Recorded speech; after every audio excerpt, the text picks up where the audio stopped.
시청자 여러분 안녕하십니까. 2월 18일 시사정담 시작하겠습니다. 시청자 여러분, 민주당 이재명 후보 옆집 의혹이 눈덩이처럼 불어나고 있습니다. 공식 대선 선거운동 첫 주의 판세는 국민의힘 윤석열 후보가 오차 범위를 벗어나서 민주당 이재명 후보를 앞선다는 조사 결과가 속속 나오고 있습니다. 윤석열 후보 초반 기세가 맹렬합니다. 예상원 변호사님 나오셨습니다. 예 변호사님, 네. 먼저 이 대선전 초반 전체적으로 보면 이 사실상 대선은 종반입니다만 이제 선거 공식 선거 22일날 보면은 이제 초반이고 다음 주가 중반이고 그 다음이 이제 종반이라고 이렇게 볼 수 있는데 대선 공식 선거전 초반 판세 분석을 보면은 지금 18일 날 나온 두 개의 여론조사가 있습니다. 하나는 오늘 나온 거죠, 그러니까. 갤럽 15일부터 17일간 조사한 거고, 그래도 갤럽이 그런 대로 신뢰도가 좀 높다는 평가를 받고 있고, 또 하나 나온 게 이제 리서치 뷰인데요. 지금 갤럽이나 리서치 뷰 모두 이 오차 범위를 벗어나서 윤석열 후보가 지금 앞선 걸로 나왔어요. 그렇죠. 그러니까 갤럽은 41대 34, 윤석열 41이니까 7%. 이거 오차 범위를 벗어난 거고요. 리서치 뷰에서 조사한 동일한 기간에 조사한 것은 48이 윤석열, 그리고 이재명 39, 9% 차이가 이렇게 벌어졌습니다. 그러니까 지난주 갤럽은 윤석열 36, 이재명 35, 1% 아닙니까? 뭐 차이가 없다고 봐야죠. 그렇게 이제 차이가 거의 없었고, 지난주에 나온 대다수 여론조사, 또 이번 주 초에 나온 여론조사들을 보면은 바로 15일 공식 선거전이 들어가기 전에 나온 여론조사들은 거의 박빙으로 가 있었거든요. 한길 리서치 조사 같은 것은 12일부터 14일 조사했는데 42.4 대 41.9로 윤석열 후보가 0.5% 아주 박빙의 차로 앞서간 걸로 되어 있는데, 불과 한 3, 4일 정도 이 유세를 하면서 이렇게 확 벌어진 이유가 어디가 있을까요? 결국은 지금 이재명 후보는 어떻게 내세울 게 없어요. 마이너스만 있지 플러스 될 게 없어. 지금 고 교수님 처음에 말씀하신 대로 그 김혜경 씨 문제가 제일 처음에는 민주당 쪽에서 좀 가볍게 넘기려고 그렇게 별거 아니다. 그리고 그 김혜경 씨 사과하면 끝나는 걸로. 그러니까 이제 이 친문이나 이재명 후보 지지자나 중도층에서 좀 기다렸던 거죠. 이게 과연 어떻게 전개되는가.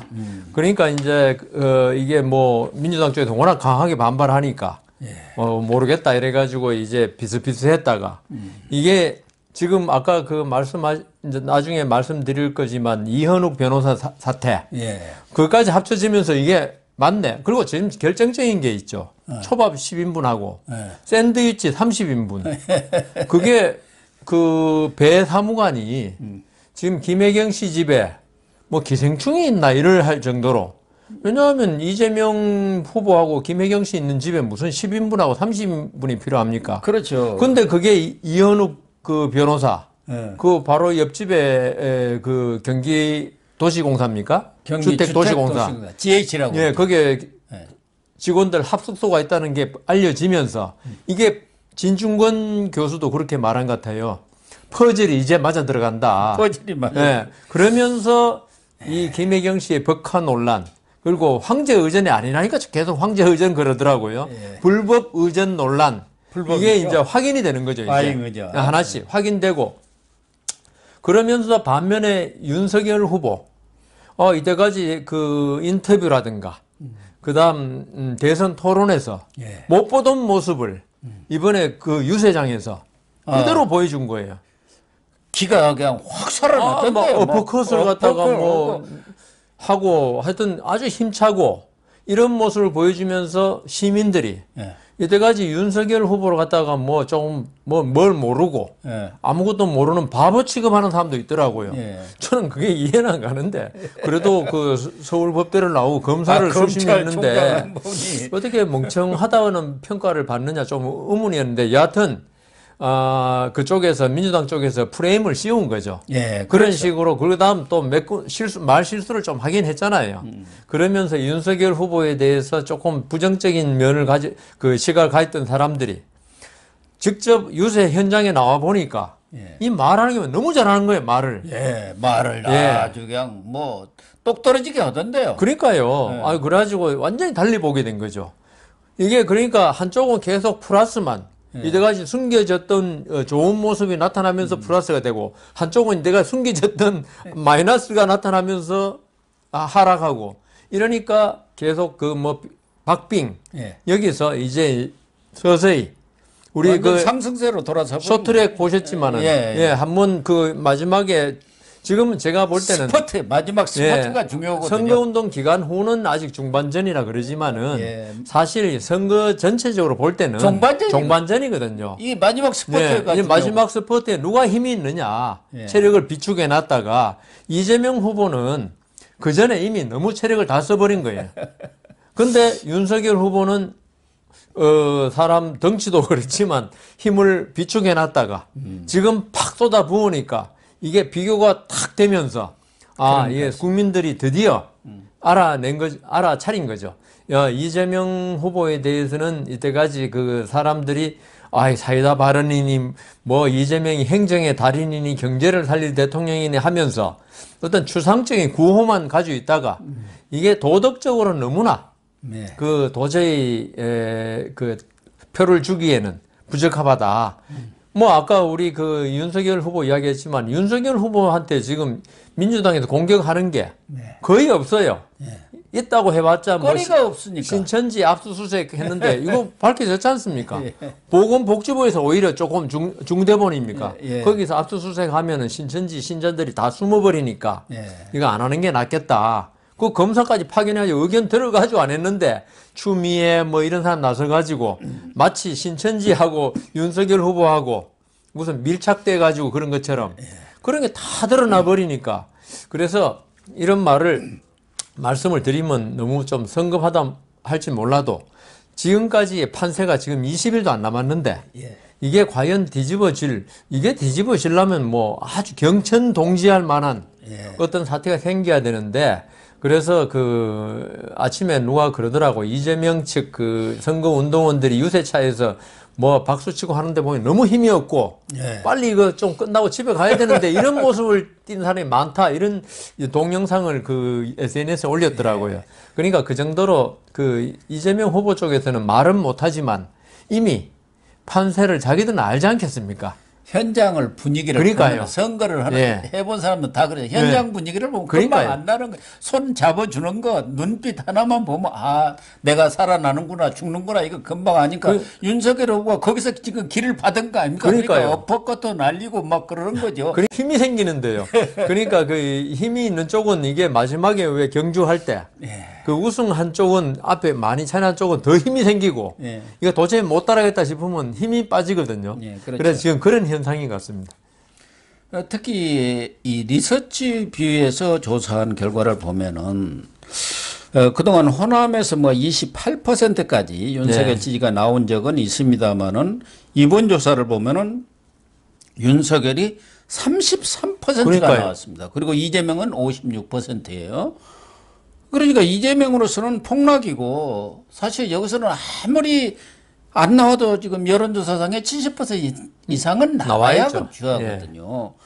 그리고 윤석열 후보 입장에서는 급등세를 보이고 있는데 지금 현지에서 제일 큰 논란이 붙고 있는 게 거기에 현지 민주당 국회의원이나 그쪽에 완전히 지금 패닉 상태에 빠진 것은 복합 쇼핑몰 논란입니다.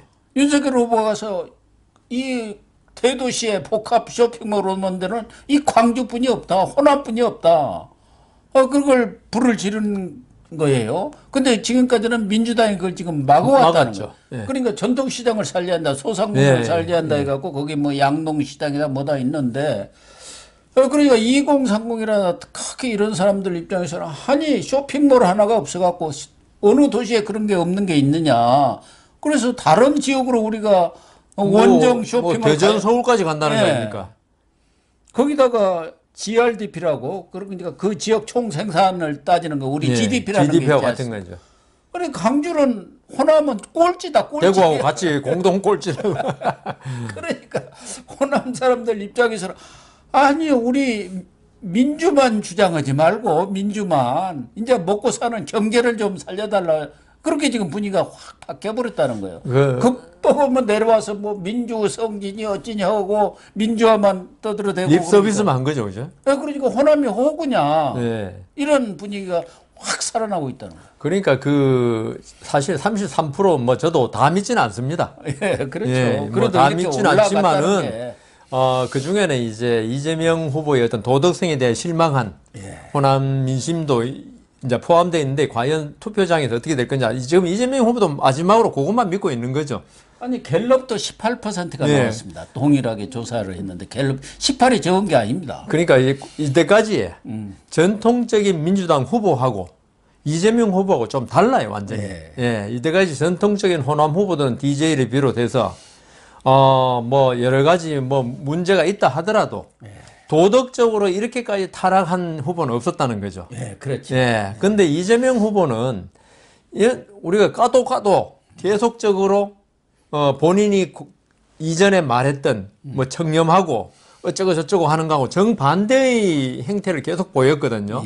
그러니까 호남 분들이 아무리 민주당에 대한 어떤 충성도가 높다 하더라도 이재명 후보에 대한 충성도는 이게 높을 수가 없는 지경에 이르러버린 이게 임계점을 넘어버린 거예요 벌써. 그래서 이재명 후보로서는 이거는 치명적이고 그다음 민주당도 있죠. 그 아까 복합 쇼핑몰 그러셨는데 계속 서민들 편이라는 걸 강조하기 위해서 복합 쇼핑몰을 갖다가 반대해가지고 결국은 설립이 안 된 건데요. 우리 뭐 재벌들이 들어와서 그거 다 해먹는다. 그래가지고 이렇게 우리 서민 편이야. 작지. 우리 서민 편이야. 당신들 서민들 소상공인 편은 우리야 이런 거죠. 그런데 전형적으로 보면 있죠. 이 복합 쇼핑몰이 있는 곳에 대부분 보면은 재래시장도 살아나는 경우가 많아요. 그렇죠. 시너지를 내거든요. 왜냐하면 이제 복합 쇼핑몰 뭐 이라든가 무슨 이제 여러 가지 마트에서 사는 게 있고 이게 다르다고 이게. 다르죠. 이게 그 시장이 다른데 그걸 갖다가 전혀 무시했고 그다음 복합 쇼핑몰은 있죠. 지금 현재는 어떤 단순히 물건을 사는 데가 문화의 중심지가 되고 있습니다. 그렇습니다. 문화. 2030으로 봐서는 어떤 우리 그 지역에 어떤 문화 소비를 할 수 있는 어떤 장소가 필요한데 이게 민주당 측 그 뭐 지자체장, 민주당 측 국회의원 이런 사람들이 나서가지고 소시민 그냥 서민 보호한다는 명분으로 자기들 놀 수 있는 장소를 전부 다 막아버린 겁니다. 그렇습니다. 그러니까 2030이 그렇지 않아도 지금 그 윤석열 지지로 많이 지금 돌아서 있는데 이 광주의 복합 쇼핑몰 사태 사실 이번에 저도 처음 알았습니다만은 이걸 저는 누가 막았나 했더니만은 민주당이 막았더라고요. 그리고 이번에 그 청년 보좌역이라는 게 있지 않습니까? 국민 거기서 이제 이 젊은 애들이 그 감각을 아니까 이것을 이슈화시킨 거예요. 국민의힘의 청년 보좌역을 그러니까 확실히 그런 사람들은 우리가 못 따라가겠어요. 못 따라가. 2030이 배고파하는 거. 목말라 하는 거. 이걸 캐치해내야 되는데. 그 민주당도 청년들이 있지 않습니까? 근데 왜 못 캐치했냐면은 여기는 우리 땅인데, 우리 집토끼인데, 별로 신경을 안 쓴 거예요. 여기는 어떻게 해도 우리한테 올 것이다. 그런데 국민의힘의 그 젊은 친구들이 2030이 뭘 바라는지, 뭘 갈구하는지를 알아가지고 이번에 이걸 함으로써 아니 그게 있음으로써 아까 GRDP라 그러셨습니까?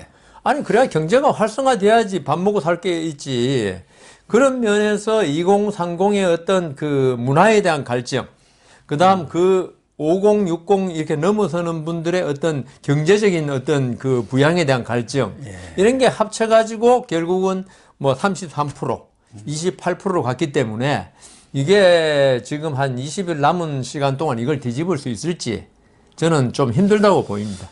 특히 지금 민주당이나 이재명 후보 측이 낙담을 하고 있는 것은 그동안 여론조사에서 가장 이재명 후보나 이쪽에 우호적이랄까 그래도 믿을 거 네. 이게 이제 그 엠브레인 등 4개 여론조사 기관이 합동으로 하는 NBS라는 게 있습니다. 예.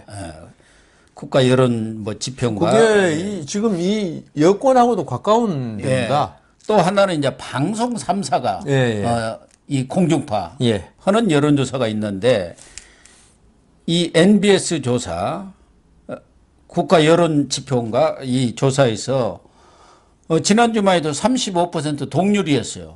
근데 어제 17일 날 발표한 이 여론조사를 보면 윤석열 40, 이재명 31입니다. 9%가 이렇게 차이가 나요. 그러니까 오차 범위를 벗어났죠. 바로 그 전주에는 35% 똑같았는데 왜 이렇게 차이가 나느냐. 또 하나는 방송 3사가 15, 16일 조사해갖고 17일 발표한 이 조사 내용을 보면 방송 3사, KBS, MBC, SBS. 윤석열 39.2, 이재명 35.2로 여기도 4% 차이가 나버린 거예요. 그러니까 가장 이재명 후보 측에서는 믿을 만한 거. 우리 편이라는 어떻게 보면 데서 우군이었죠. 우군이 조사한 데서까지도 이렇게 엄청난 차를 내면서 뒤집어져 버리니까 지금 완전히 멘붕이 오는 거예요. 멘붕이죠. 낙담을 하고 있다는 거예요. 특히 이 여론조사들을 보면은 그동안에는 뭐 서울 같은 데서도 이렇게 차이는 안 났는데 갤럽 조사를 보면 서울은 44대 31 이렇게 차이가 많이 나고 경기 인천 같은 데도 이렇게 동일한 여론조사 결과가 나오고 있거든요. 그렇기 때문에 또 하나 그 4개사 여론조사 MBS를 보면은 서울이 40대 29 인천 경기는 40대 28 이게 뭐 차이가 있습니다만은 서울 특히 이 서울 민심은 완전히 뒤집어졌구나. 전에는 거의 근접을 했거든요. 조금 윤석열 후보가 앞서기는 했지만 뭐 오차 범위는 비슷하게 나왔는데 이건 뭐 오차 범위를 벗어나는 정도가 아니라 뭐 그냥 완전히 뒤집어져 버려요. 그러니까 민주당으로서는 이게 대책을 세울 수가 없는 상황이 되어버렸고 2030 이 여론조사도 보면은 갤럽이든 사사든 20대 갤럽 조사도 32대 20 그리고 4개사가 한 그 MBS도 32대 14 20대는 30대는 좀 비슷합니다만 그것도 또 윤석열 후보가 지금은 앞섰어요. 전에는 이재명 후보가 30대는 조금 앞섰는데 그러니까 지역적으로도 이 연령별로도 대선에 키를 쥐고 있는 서울과 2030이 완전 뒤집어져 버린 거예요. 그 MBS가 조금 이제 여론조사에 좀 특이한 게 콜백을 한답니다. 아, 그래요? 그러니까 응답을 안 했던 사람한테 다시 나중에 전화 걸어가지고 하기 때문에 정확성이 좀 높았다고 자랑했어요. 그리고 이 MBS가 이때까지 전통적으로 지금 여권의 우호적인 결과가 많이 나왔습니다. 그래서 그 윤석열 후보한테 좀 박했죠. 그리고 KBS, MBC, SBS 3사 여론조사도 뭐 그게 꼭 그렇지는 않겠지만은 그 여론조사를 갖다가 의뢰한 KBS, MBC가 워낙 뭐 그 진보 쪽이니까 이 여론조사를 맡은데도 아마 문항 구성이라든가 이게 윤석열 후보한테 좀 불리했을 거예요 아마. 그러다 보니까 우리가 체감은 분명히 윤석열 후보가 앞서는데 딴 여론조사도 윤석열 후보가 앞서는데 이 KBS, MBC, SBS만 나오면은 윤석열 후보가 오히려 1%, 2% 지는 걸로 나오든지 그래가지고 과연 저게 믿을 수 있나 그랬는데 그런데 이번에 지금 고 교수님 말씀대로 뭐 큰 차이는 아니지만 그 공중파는 4% 차이 나다는 이게 있죠. 우리나라 선거가 대통령 선거가 2, 3%에서 결판 나는 경우가 많았거든요. DJ하고 이해창도 1.5%입니다. 그러니까요.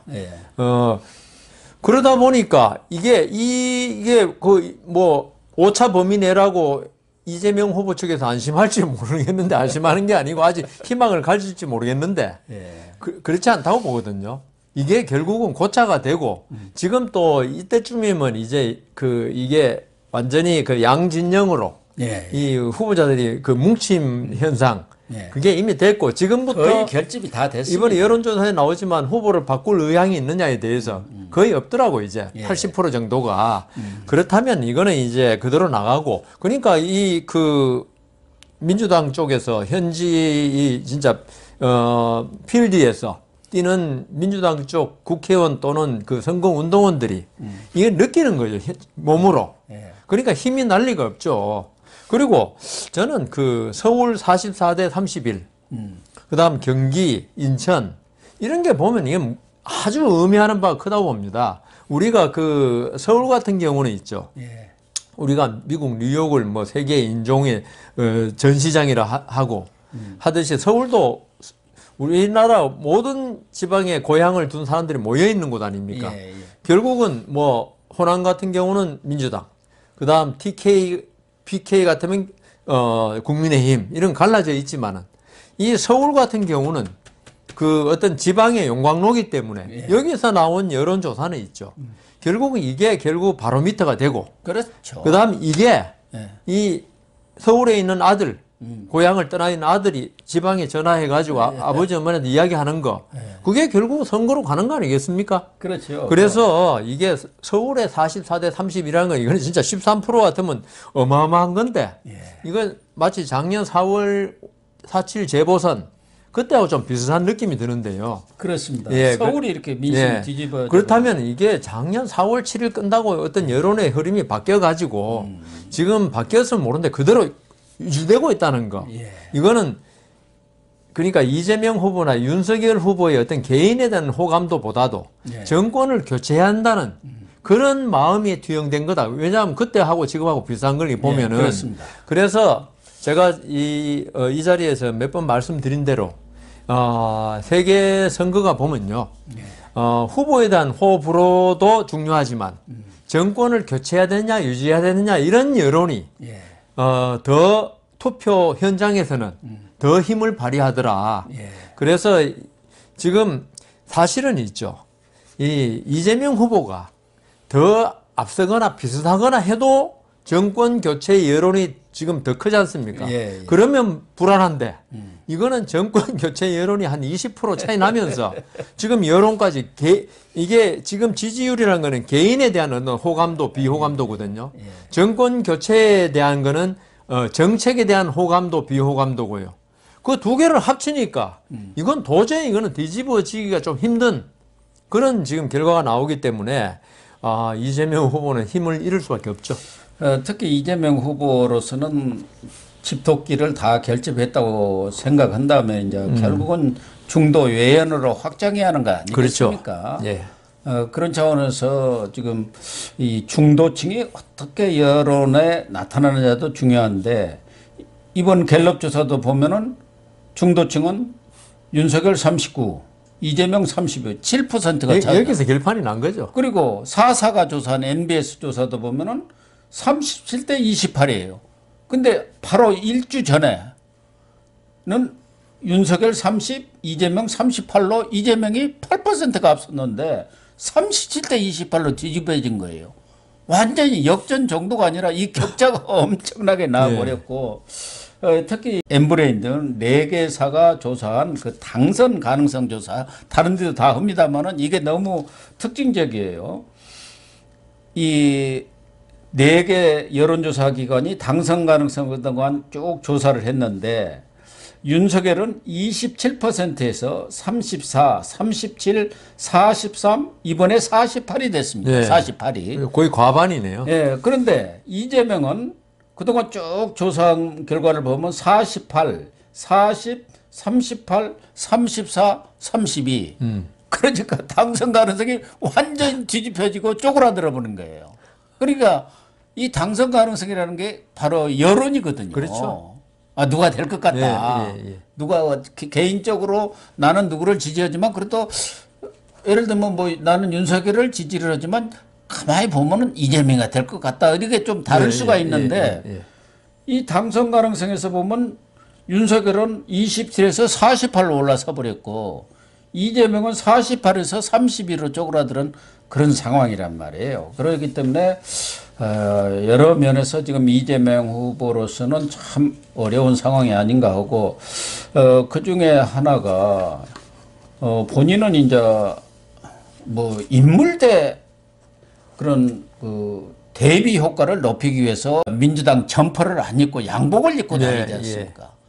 그게 상당히 어떤 그 여론에도 반영이 된 거 아닌가 하는 생각도 돼. 악영향으로. 그렇죠. 정체성이 뭐냐. 네, 그리고 민주당 지지하는 사람들 저 사람은 뭐 우리 쪽 아닌 모양이네. 뭐 그냥 어디 다른 쪽으로 갈라나. 나중에 집권 오면은 그런 인식을 주지 않습니까? 그리고 뭐 어디 현수막이나 어디다 민주라는 거 안 넣던 거 아주 그냥 없애버리고. 전에 4.7 재보선 때도 박영선 그렇죠. 후보가 네, 민주를 안 보이게 없애버리고 파란 점퍼만 입었는데 그러니까 지잖아요. 이재명은 이번에 파란 점퍼도 벗어버렸어요. 양복 입고 다니지 않습니까? 윤석열은 빨간 점퍼 확 입고 다니고. 그러니까 제가 저번에 한 말씀 드렸잖아요. 예. 그 이 민주주의 국가에서 선거는 그리고 정당주의를 갖다가 지향하는 국가의 선거는 정당의 정책에 대한 심판의 성격이 있거든요. 그런데 이재명 후보 입장에 볼 때는 문재인 정권의 정책이 전부 실패했다는 걸 자인하는 거잖아요. 그렇죠. 그래서 인정하는 거죠. 민주당 정권 실패했다. 그러니까 민주당을 안 쓰는 거 아닙니까? 정당 정치에서. 그러니까 이게 정당주의 어떤 민주주의 정치에서 완전히 그걸 포기한 건데요. 이게 어떻게 보면은 뭐 중도층한테 아마 그렇게 보이려고 나는 그렇죠. 이 정책의 실패를 내가 승계하는 사람이 아니다. 탈이념, 통합정부다는 것을 그래서 내세운 거예요. 그런데 지금 선거는 지금 뭐 중도층도 있지만은 지금 민주당을 전통적으로 지지하는 사람들의 지지도 중요하지 않습니까? 그런데 이걸 포기한 거거든요. 그래 그 사람들이 볼 때는 이재명은 진짜 어떤 사람이냐. 안 그래도 그 말 뒤집기를 자주 하고 그다음 전에 했던 말을 완전히 뒤집고 엉뚱한 말 하는 인식이 박혀 있는데 이재명 이 사람은 대통령 되면 어떻게 될 사람인지 전혀 모르겠다. 정체가 불분명해. 인식을 갖다 주면은 중도층의 표는 좀 더 제가 볼 때는 거의 뭐 그 가능성은 없는데 본인은 그걸 노린 거죠. 중도층 표를 몇 표 얻기 위해서 자기의 전통적인 민주당 지지층의 그 표를 갖다가 상당히 상실한 위험을 안고 하는데요. 근데 이거는 정말 그 정당의 아니 뭐 제3당의 후보 그다음 무소속 후보 같으면 좋아요. 좋은데 민주당의 후보라고 나서고 그다음 민주당 경선을 통해서 된 사람이 그러니까 민주당을 갖다가 그거 없애고 하는 그 이때까지 제가 선거를 쭉 보니까 아까 그 지난 4.7 재보선도 이야기하셨지만은 자기 정당의 색깔을 갖다가 벗으려고 했던 후보치고 당선된 사람이 없어요. 없지요. 없을 수밖에 없지요. 아니 그러니까 궁여지책으로 마지막으로 거기라도 매달리 보는 건데 그거는 이미 자기가 자기를 후보로 뽑아준 정당을 그 포기한 거거든요. 그렇습니다. 이거는요. 그 누가 보더라도 당신 중도로 제3의 길로 가는구나 칭찬하는 게 아니고 당신 못 믿어 이렇게 되는 거거든요. 그래서 이재명 후보로서는 제 생각에는 정말 이거는 잘못된 거다. 죽으나 사나 파란 옷 입고 열심히 뛰고 장렬하게 일관성을 가지고 아니 같이 연단에 올라 있는데 옆에 사람들은 다 좀 파란데 자기 혼자만 양복동 입고 있으니까 완전히 뭐요? 그러니까 그 유권자들이 볼 때는 얼마나 자신이 아웃사이더고 딴 사람 같잖아요. 그 자신이 없는 걸로 보는 거죠. 그건 잘못된 거다 이렇게 생각이 듭니다. 어쨌든 지금 이 공식 선거 유세 초반에 나타난 이런 판세를 보면은 이제 사실은 뭐 초반이라고 하지만 이제 며칠 안 남았습니다. 20일도 안 남았습니다. 큰 변수가 없는 한 윤석열 후보가 이 팡파르를 올릴 가능성이 높아진 것 아닌가 이렇게 결론을 내리고. 제가 그때 말씀드렸잖아요. 영국의 도박업체 스포츠하고 정치 가지고 도박하는 업체들 66대 33인가? 그렇게 나왔습니다. 그 사람들은요 돈이 걸려 있기 때문에 우리 같이 그냥 누구 감으로 한 게 아니고 이 사람들이 특히나 객관적이잖아. 영국이니까.